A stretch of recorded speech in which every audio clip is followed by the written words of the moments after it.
Salam persaudaraan dari Bukit Sandar Matahari Nadalero. Kami menyapamu semua dalam senandung ucap salam dalam Sang Sabda. Bacaan Injil dan Renungan hari ini, edisi 7 Februari 2025, hari biasa pekan keempat. Disusun dan dibawakan oleh Frater Ito Pineul SVD. Selamat mendengarkan.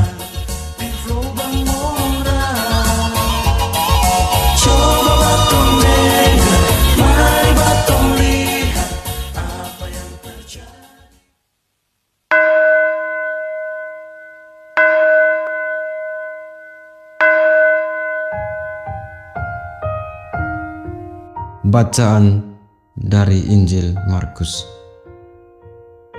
Pada waktu itu, Raja Herodes mendengar tentang Yesus, sebab namanya memang sudah terkenal, dan orang mengatakan, Yohanes Pembaptis sudah bangkit dari antara orang mati. Dan itulah sebabnya kuasa-kuasa itu bekerja di dalam dia.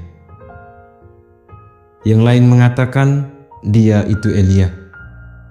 Yang lain lagi mengatakan dia itu seorang nabi sama seperti nabi-nabi yang dahulu. Waktu Herodes mendengar hal itu, ia berkata, "Bukan, dia itu Yohanes yang sudah kupenggal kepalanya dan kini bangkit lagi." Memang Herodeslah yang menyuruh orang menangkap Yohanes dan membelenggunya di penjara berhubung dengan peristiwa Herodias, istri Filipus, saudaranya, karena Herodes telah mengambilnya sebagai istri. Karena Yohanes pernah menegur Herodes, "Tidak halal engkau mengambil istri saudaramu." Karena kata-kata itu, Herodias menaruh dendam pada Yohanes dan bermaksud untuk membunuh dia, tetapi tidak dapat.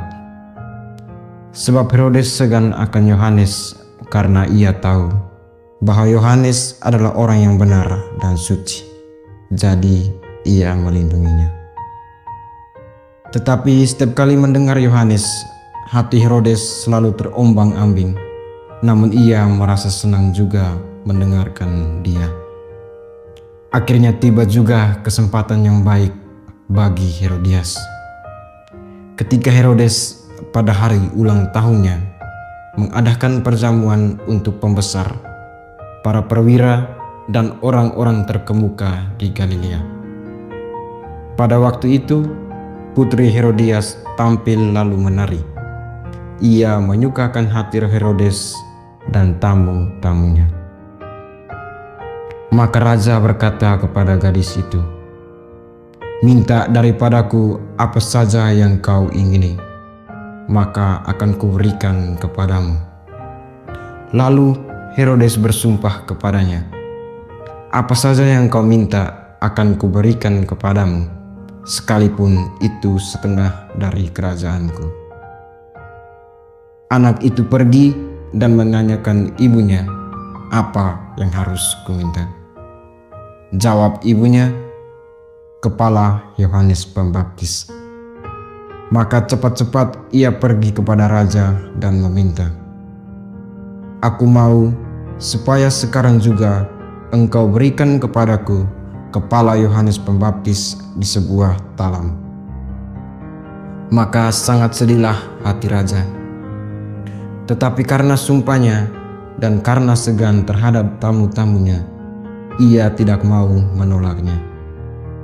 Raja segera menyuruh seorang pengawal dengan perintah supaya mengambil kepala Yohanes. Orang itu pergi dan memenggal kepala Yohanes di penjara. Ia membawa kepala itu di sebuah talam dan memberikannya kepada gadis itu, dan gadis itu memberikannya pula kepada ibunya. Ketika murid-murid Yohanes mendengar hal itu, mereka datang dan mengambil mayatnya, lalu membaringkannya dalam kuburan. Demikianlah sabda Tuhan.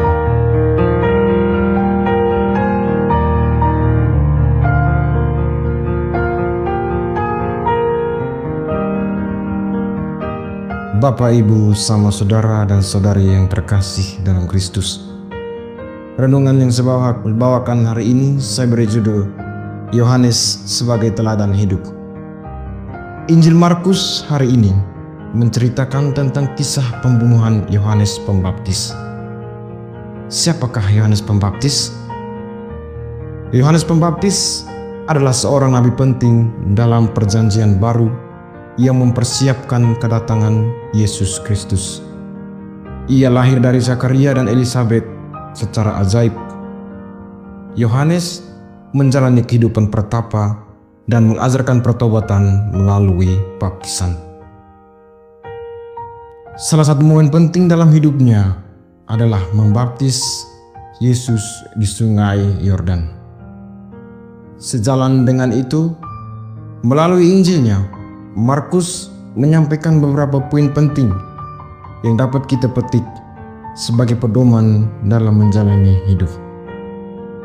Poin pertama, keberanian untuk mengatakan sesuatu yang benar. Yohanes Pembaptis tidak takut untuk menyampaikan kebenaran, meskipun itu berisiko tinggi bagi dirinya. Dia mengecam tindakan Herodes yang menikahi Herodias, istri saudaranya sendiri, karena sesuatu yang dianggap tidak sah. Dari tindakannya ini, Yohanes mau mengajarkan kepada kita untuk berani berdiri dan berbicara benar, walaupun itu berarti menghadapi konsekuensi yang sulit. Poin yang kedua, kekuatan hasrat negatif. Kisah ini juga menunjukkan bagaimana hasrat negatif seperti dendam dan kebencian bisa mempengaruhi tindakan seseorang. Herodias menyimpan dendam terhadap Yohanes karena kritik dan akhirnya memanfaatkannya untuk membalas dendam. Kita diingatkan pada kisah ini untuk tidak membiarkan perasaan negatif mendominasi keputusan kita. Poin yang berikut, pengaruh yang buruk. Herodes sebenarnya merasa takut dan menghormati Yohanes, bahkan terkesan oleh ajarannya. Namun, karena pengaruh buruk dari Herodias dan rasa malu di depan tamu-tamunya, Herodes akhirnya memenuhi permintaan pembunuhan Yohanes. Hal ini mengingatkan kepada kita untuk selalu berhati-hati terhadap pengaruh negatif dari orang lain dan dari tekanan sosial. Poin yang berikut, panggilan untuk hidup berintegritas. Yohanes Pembaptis hidup dengan integritas tinggi, mengorbankan nyawanya demi kebenaran. Hidup kita pun harus mencerminkan komitmen terhadap prinsip dan kepercayaan yang kita pegang, meskipun itu berarti menghadapi tantangan besar. Bapak, Ibu, saudara dan saudari yang terkasih, kisah pembunuhan Yohanes Pembaptis dalam Injil Markus hari ini sesungguhnya memberikan kita pelajaran mendalam tentang keberanian, integritas, dan perjuangan melawan keadilan. Yohanes Pembaptis menunjukkan keberanian yang luar biasa dalam menyampaikan kebenaran, meskipun ia harus mengorbankan nyawanya. Di sisi lain, kisah ini juga mengingatkan kita akan bahaya hasrat negatif seperti dendam dan kebencian, serta pengaruh buruk yang bisa mempengaruhi keputusan kita. Yohanes Pembaptis adalah contoh nyata keberanian dalam menyampaikan kebenaran, meskipun harus menghadapi risiko yang besar. Hal ini mengajak kita untuk selalu berbicara jujur dan berdiri teguh pada apa yang benar meskipun itu sulit. Selain itu, integritas Yohanes dalam menjalani hidupnya sesuai dengan nilai-nilai dan prinsip yang dipegang menjadi inspirasi bagi kita untuk tetap konsisten dan jujur dalam tindakan sehari-hari.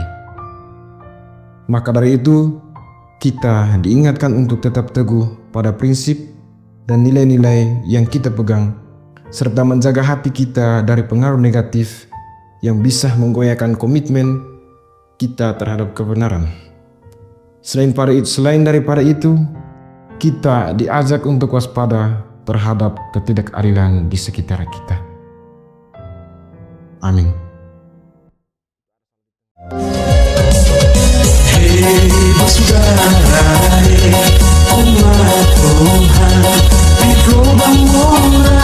Sahabat-sahabat pencinta Sang Sabda, kita baru saja mendengar bacaan Injil dan renungan edisi hari ini.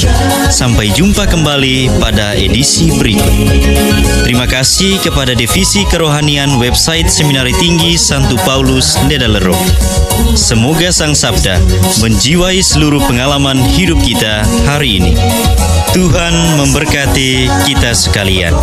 Amin.